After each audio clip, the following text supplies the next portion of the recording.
In 2012, British journalist John Cantlie disappeared. He was taken by the Islamic State and, as a hostage, began appearing in their propaganda videos. The final video appeared in December of 2016, and Cantlie has never been seen since. All other Western hostages taken by ISIS were either beheaded or released, but no one knows 10 years out what exactly happened to Cantlie. The story is part of a new 8-part investigative podcast series from the Times war correspondent Anthony Loyd, who sets out to find his former colleague and friend. Anthony joins me now. Anthony, good morning. Good morning, Rick. So, where do we start here? Tell me more about John. How did you know him? So, first of all, Rick, John Cantlie, it's important to say, was not my friend. He was a colleague. I'd only met him a couple of times. He was taken hostage with James Foley, who indeed was a friend of mine. But I'd worked in northern Syria a lot over that key period, 2012, 2014. There was a very small cadre of reporters working in that area at the time. And the threats were many, and the risks kind of made looking like Ukraine fairly simple, working in Ukraine fairly simple by comparison. At the time, kidnap and abduction was one of those threats we all faced.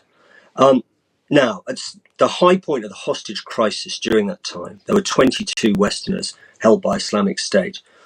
All of the Europeans walked to freedom. Ransom was paid for them. All of the British and Americans were killed by Islamic State. There was a non-negotiation, no ransom payment policy by both the UK and US. John Cantlie, alone amongst those hostages, managed to stay alive through this incredible gamble for survival that lasted a very long time, so that in fact he became the longest living Islamic State hostage before he disappeared. Now this year, 2 of these Islamic State captors have been sentenced, or convicted, should I say, in the States. One has been sentenced, the other is going to be sentenced in August. And it seemed the appropriate moment to look at John, to look at how he managed to stay alive for so long, what likely happened to him, and also to dispel some of the controversy around him. He was a very talented man, but also a very controversial figure. Anthony, is John still alive, do you think? I think we have to deal with what we know here. John Cantlie was last seen in December 2016 in Islamic State hands in Mosul, in Iraq. The city was then surrounded and halfway through a really intense battle. John Cantlie was never seen after that. The Americans have told me privately that they lost all sight of John Cantlie. There was no intelligence chatter of his whereabouts or anything that could be proven that he was alive after that. The location he was seen at, which was actually a hospital held by Islamic State, was hit repeatedly by 25 airstrikes in a period of quite a short amount of time.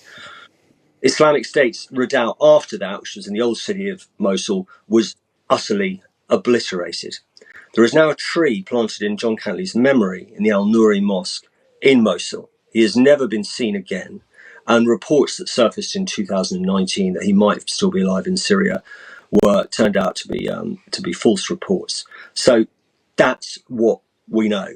No body has ever been found, but it would be very, very unlikely, if John was still alive in Islamic State hands, that they would not have utilised that in some way. He appeared across the period of 2 years at very regular intervals, either in videos or having written articles. The maximum gap was, during that time, I think it was 4 months with a non-appearance. We're now 5.5 years later.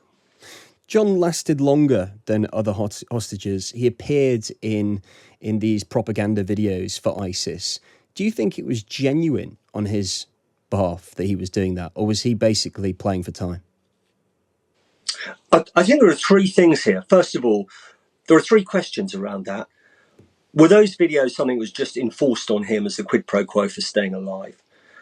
Did, in some way, he construct that idea as part of his own gamble to stay alive? Or, as some of his critics say, did he, in some way, start becoming a willing advocate of some of the messages that he put out? Now, I think as I've gone on and spoke to a lot of people here, spoke to hostages who are held hostage with him, spoken as well to former Islamic State members who encountered him when he was a hostage, that there are 2 things.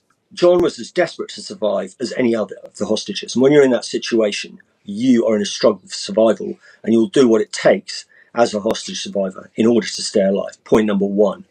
Point number 2, John was a very skilled and talented man. As I said, a difficult man, Many of his friends actually say he was a very reckless and impulsive side to him, but he had the gift of the gab. He was already a skilled presenter, and I think that he found something he could do that they wanted him to do, that he could play at doing as well, that kept him alive.